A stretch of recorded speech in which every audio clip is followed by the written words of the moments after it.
Hi guys, kumusta po kayo? This is Marilyn, ang inyong friendly Filipina Carpentera here in America. At nandito tayo, continue sa ating trabahuin sa garden. Kasi, ewan ko kung mapenaltihan kami, hindi namin natapos towards the end of April. So, ngayon, tatapusin namin. But guys, I'm not really feeling well. Tingnan nyo, oh.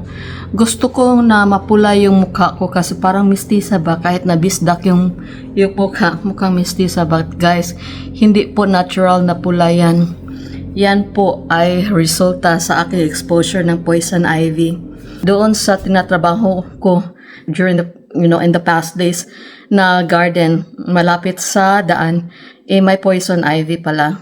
Yung poison ivy guys is deadly. Pag sinusunog mo yan tapos ma-inhale mo, you would die because of respiratory complication. Pero pag matouch mo lang siya kahit na kaunti lang, mangangati ka talaga. Tapos yung reaction ko the other day was, kala ko ma-hospital ako guys kasi namamaga yung mukha ko. Tapos dito yan, para akong nagbiri-biri sa aking neck. Tayo dyan sa Pilipinas, wala tayong mga plants na kakamatay unless kung kinakain natin.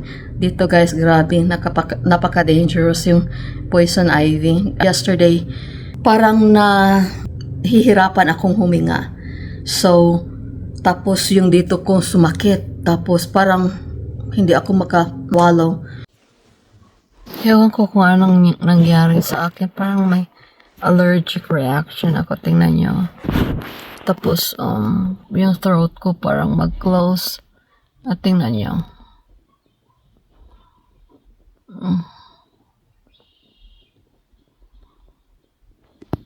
I do not know what's going on. Parang natuchoke ako.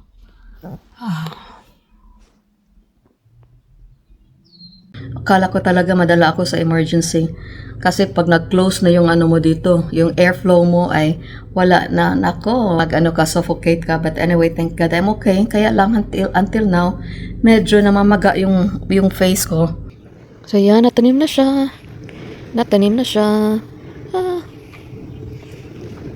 Napakaganda. Ang pangalan niya is Ready. Tapos, ito is Miss Yali. Tapos yan, dahil binigay ni Ben yan, so that's Benna.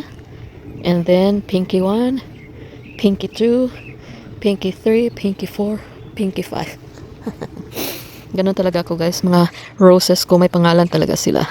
I love this area, especially pag na, covered na lahat ng mulch. You okay? You need help? Oh, careful.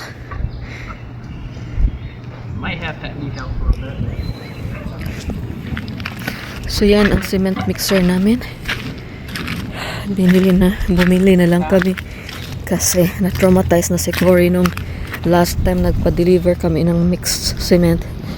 Dahil may timing pala yung cemento truck for delivery. Yeah, that should be fine. I want to make sure it doesn't come down. We'll see.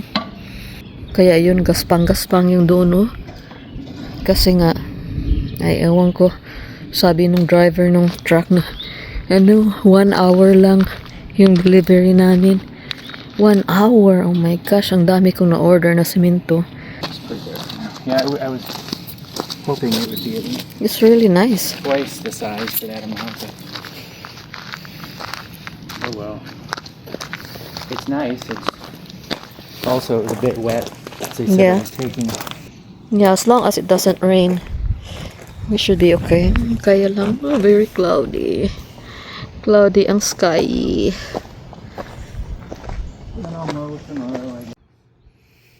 Yeah, we need more white stones. Cold.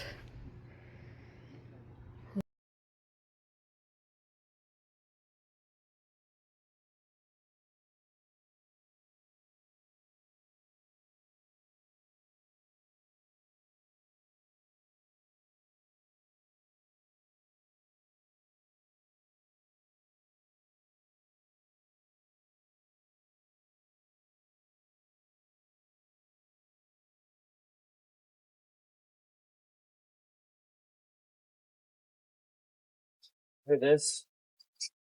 Okay. I wish I brought that rake. What a bone like. Maybe I should go get a rake. Should I get a rake? Just so we have a rake here.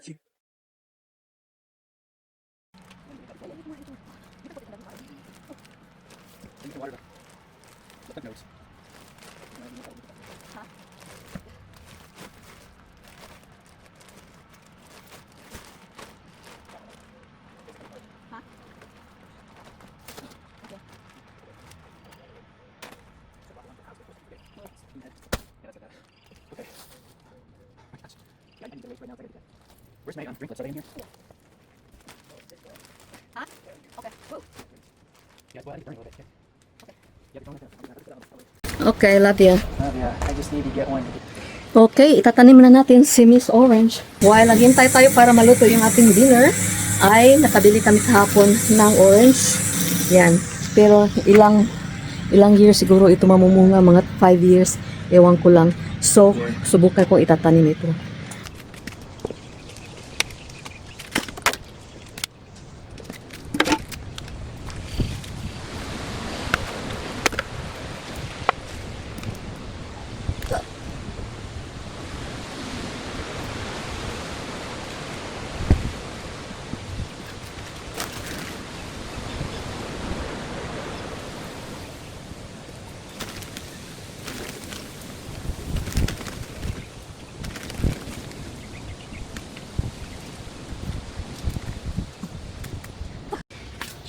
Yan na. But of course, before ako magwa-water ng plants at pupunta doon, ay bibisitahin muna natin ang ating mga adopted birds.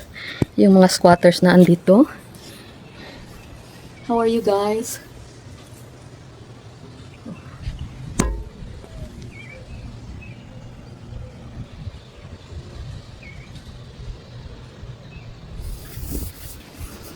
Yan, I hope they're okay.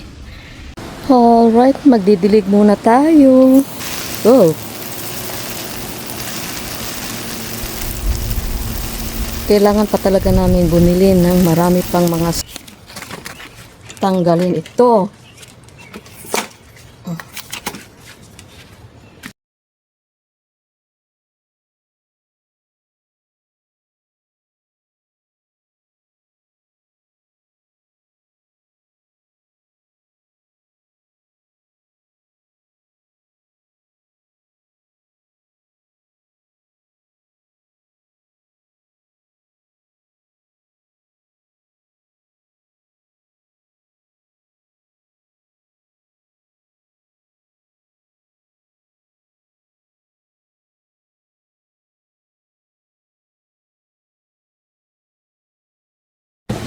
Guys, ito po yung deadly plant na sinasabi ko sa inyo. Huwag niyong touchahin yan because nako. And more so, huwag niyong susunugin kasi nakakamatay ito. Nako. Yan oh, nakakatakot. So, mag-spray kami ng pumatay dyan. But hindi pwedeng bunutin kasi mapupuno ka talaga ng poison. It is indeed true to itself. Poison ivy kasi nakaka-poison. Ay. Tingnan nyo, nangangati na ako. And hopefully, everything will be fine. But for now, magluluto muna ako.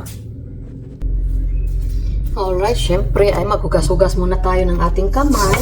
Buti na lang at may meat ako naiwan doon sa na kailangan pa rin lutuin. So ito na yung ginagawa ko.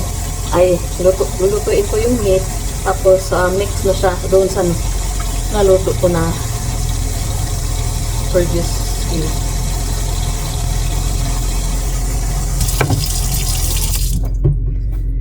Okay. At dito na naman tayo. Okay. Dito tayo sa high. At syempre, magluluto tayo ng kanin. Tingnan nyo. Ang mga additional stuffs ko na kailangan pang ayusin. Padala ko yan sa Pilipinas. But anyway, ito po yung ating suludlan ng ating kanin.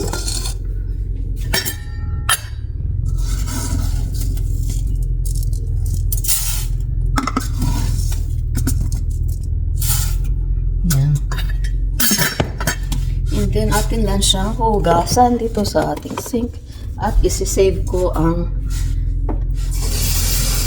rice water para sa mga plants. Kumusta kayo? How's everybody doing? Problema dun sa, kasi nagsasuffer pa talaga ako sa side effect dun sa exposure ko sa poison ivy. So, parang ang hirap huminga. Tapos, I'm like feeling so tired. Ganun ba?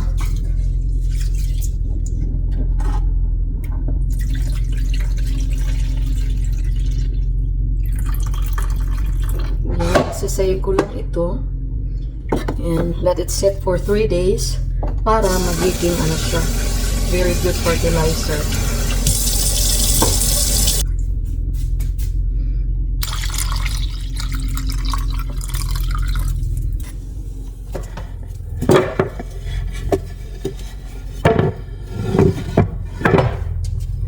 Saan ko ba isasalang ito? Dito na lang siguro.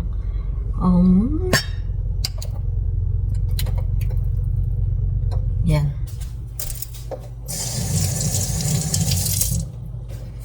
Tapos, while waiting for them, hindi pwedeng maiwanan. Mamaya ko na lang